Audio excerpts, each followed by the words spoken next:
ఇప్పుడు ఈయన ఏం చేసిండు కేసీఆర్ మాకు ఏం చేయలే. మొత్తం అంతా బాగా చేసినట్టు మాకు ఏం చేయలే కేసీఆర్.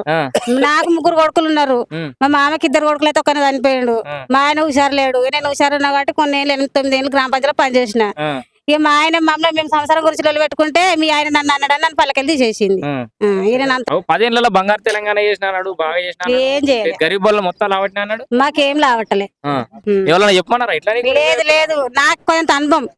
మనస్ఫూర్తిగానే చెప్తున్నావు? మనస్ఫూర్తిగా నేను గ్రామ పంచాయతీలో పనిచేసిన కాబట్టి నాకు అన్ని అనుభవం కాబట్టి నాకు కరెక్ట్ ఉన్న కాడికి చెప్పుకుంటున్నాను. మహిళలకు కూడా బాగా రుణాలు మంచి ఎత్తున్నాడు ఈ సర్కార్. మంచిగా వస్తున్నాయి, మంచిగా చేస్తున్నాం. సన్న బియ్యం ఇచ్చిండు, కరెంట్ ఫ్రీ, బస్సు ఫ్రీ. అంటే రేవంత్ అన్న మొత్తం ఆడలకే మంచి చేస్తున్నాడు అన్ని. మరి ఆడలకు మంచి చేస్తేనే కదా అన్న గెలిచింది. పెత్తనం అంతా మీ చేతులే పెట్టి. మరి ఆడల చేతులు ఉంటేనే మొగోళ్ళు గెలుతారు కదా. అంతేనా? మంజులక్క జర ఇసంత చూడు, మా కెమెరా దగ్గర చూడు. మంజులకి కాగితాలు ఏమో బాగా పట్టుకొని తిరుగుతున్నావు ఏంటి ఇవన్నీ? ఇగో ఇంద్రమ్మ పథకం ఇల్లు వచ్చింది, అయితే ఇల్లు కట్టుకోవాలని పునాది తీసుకుందామని మొన్న బుజార్ అన్నాడు. ఇల్లు మొదలు పెడుతున్నావా? మొదలు పెట్టుకుంటాం. కడతావా? ఖచ్చితంగా కట్టుకుంటాం. అంటే అధికారులు వచ్చి అడిగిపోయారా కట్టుకుంటావా లేదా అని? అడిగారు. కట్టుకుంటామనేది పోసుకున్నాం కదా, ఇల్లు కూడా పోసుకుని. సో ముందుగా ₹1,00,000 పెట్టుకుని కట్టుకుంటే చెక్ వస్తుంది. ఎట్లా వచ్చింది మరి నీకు ఇందిరా మిల్లు? ఎట్లా అప్లై చేసుకున్నావు? ఇక చెప్పారు కదా వీళ్ళంతా చెప్పారు, గ్రామ సభలు అప్లై చేసినావు, వచ్చింది అంతే. అప్పుడు రాలే కానీ ఇప్పుడు ఇందిరామ ప్రభుత్వం వచ్చింది. వచ్చింది అనే ఇక కొట్టుకొని కట్టుకోవాలి కదా. ఇందిరామ పేర్లు పెట్టుకోవాలంటే మనం ఇల్లు కట్టుకోవాలి. పూల కొట్టుకున్నాం. ఎట్లా అనిపిస్తుంది మరి ఇల్లు? ఇప్పుడు మంచిగా అనిపిస్తుంది. మంచిగా అనిపిస్తుందా మాకైతే? ఇంకా ఏం మాట్లాడుకుంటారు మరి మహిళలు, మీ గల్లోలు? మాకైతే మంచిగా ఉండు మేము కట్టుకున్నామని అంటారు. వెనక ముందు వస్తాయి ఇక అందరికి అత్తనే మంచిగా కదా. అప్పుడు నేను చిన్నగా ఉన్నప్పుడు ఇందిరమ్మ ఉన్నప్పుడే పుట్టినట్టు మా అమ్మ కూడా చెప్పింది మాకు. అంతేనా? ఇందిరమ్మ పుట్టినప్పుడు వచ్చినాయి అప్పుడు ఇల్లు, మళ్ళీ ఇప్పుడు వస్తున్నాయి. ఇప్పుడు వస్తుంది ఇందిరమ్మ రాజ్యం ఇప్పుడు వచ్చింది. ఇప్పుడు వచ్చింది. ఆమెతోనే అంత మంచిగా. అంతేనా? ఇప్పుడు ఈయన ఏం చేసిండు కేసీఆర్ మాకు ఏం చేయలే. మొత్తం అంతా బాగా చేసినట్టు ఏం చేయలే కేసీఆర్. నాకు 3 కొడుకులు ఉన్నారు.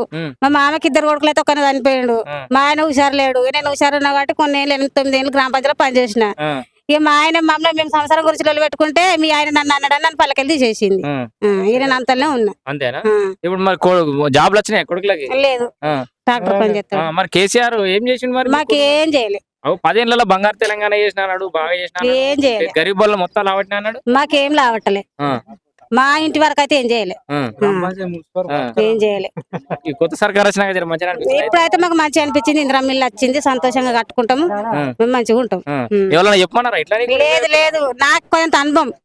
మనస్ఫూర్తిగానే చెప్తున్నావు? మనస్ఫూర్తిగా నేను గ్రామ పంచాయతీలో పనిచేసిన కాబట్టి నాకు అన్ని అనుభవం కాబట్టి నాకు కరెక్ట్ ఉన్న కాడికి చెప్పుకుంటున్నాను. పని చేసిన రోజు జీతాలు చక్కగా ఇచ్చిండు కరెక్ట్ అంటే ఇక 3 నెలలు 4 నెలలకు ఒకసారి ఇచ్చుడు పెట్టారు. ఇప్పుడు బరాబర్ వస్తున్నాడు కదా? ఇప్పుడు వచ్చేది నాకు తెలియదు. ఇప్పుడు సెక్రటరీ తీసేసారు. ఇప్పుడు రావాలంటే మా ఆయన తోలుకున్నామాట తాపం ముందుకు. నేను మా ఆయన తోలుకొస్తాను నా ఇష్టపూర్తిగా. అప్పుడు సెక్రటరీ ఇంకొక సార్ ఉండే కదా, ఆ సార్ దగ్గరకు పోయి నేను అడిగిన, సార్ నేను రావాలంటే రమ్మని అన్నాడు.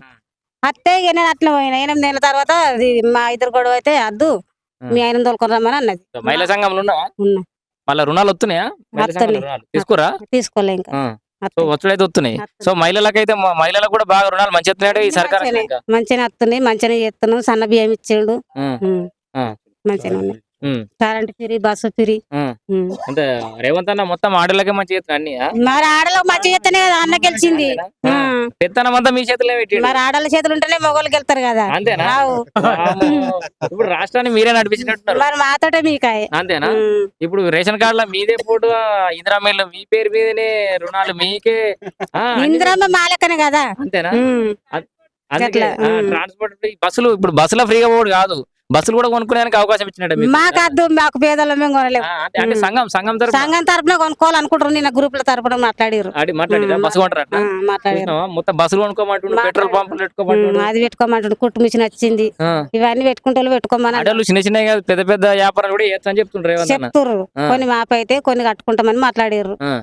మీ సంఘం తరపున పైసలు కరెక్ట్ గా తెచ్చుకుంటూ కట్టుడు బరాబర్ ఉంటే బస్సు కూడా వస్తుంది. బస్సు కొనరు అవుతుంది మంజుల. నేనెందుకు సార్, అందరం అవుతాం. నేను ఒక్కదాన్ని అయితేనా? మాకు ఇవి ఒకటి మంచిగా అయితే ఇక గీ ఉసుకేకి కంకర కొన్ని ధరలు దించితే మేము కూడా ఇంకా తర్వాత అన్న కూడా గెలుతాడు. అన్న పండన్న ఒక్కసారి ఇట్లా రండి. అంటే ఈ ఇసుక మిగతా వాటికి సంబంధించి కొంచెం అధిక ధరలు ఉన్నాయని. ఇసుక మాత్రము మనకు రెవెన్యూ ఆఫీసర్ తో మాట్లాడినాము, ఎంఆర్ఓ గారితో మాట్లాడడం జరిగింది. వాళ్ళు దగ్గర ఉన్నటువంటి నంగనూరు మండలకు నంగనూరు ఎంఆర్ఓకు చెప్పారట. ఉమ్. వాళ్ళ నుంచి ఒక ప్రొసీడింగ్ వీళ్ళకి రావాలి. ఉమ్. లేదు మా మండలం నారాయణ మండలం ఉమ్. వచ్చిన వెంటనే ఎవరైతే లబ్ధిదారులు ఉన్నారో ఇందిరా మిల్లు కట్టుకుంటున్నారో ఉమ్. వాళ్ళందరికీ ఒక టోకెన్ లెక్కిస్తారు వాళ్ళు. ఉమ్. అప్పుడు వీళ్ళు పోయి తెచ్చుకోవచ్చు. సో దగ్గరలో ఉన్న వాగుల నుంచి వీళ్ళే స్వచ్ఛందంగా కొనుక్కోవచ్చు. వీళ్ళు తెచ్చుకోవాలి.